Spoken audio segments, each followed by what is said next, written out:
Pagbasa mula sa aklat ng Henesis. Pagkakain ni Adan sa bunga ng puno, tinawag siya ng Panginoon at tinanong, "Saan ka naroon?" "Natakot po ako nang marinig ko kayong nasa hardin. Nagtago po ako sapagkat ako'y hubad." Tugon ng lalaki. "Sinong may sabi sa iyong hubad ka?" Tanong ng Diyos. "Bakit? Kumain ka ba ng bungang ipinagbabawal ko?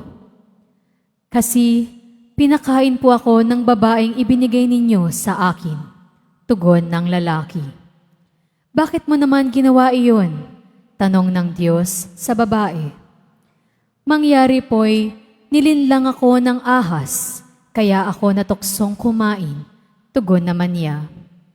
At sinabi ng Panginoon sa ahas, "Sa iyong ginaway may parusang dapat na tanging ikaw lang yaong magdaranas.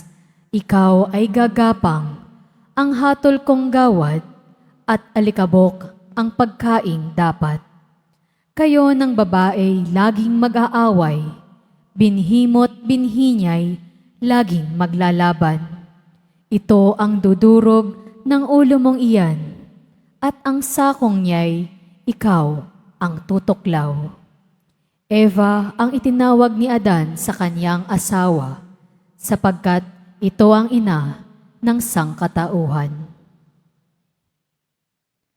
Ang salita ng Diyos. Salamat sa Diyos.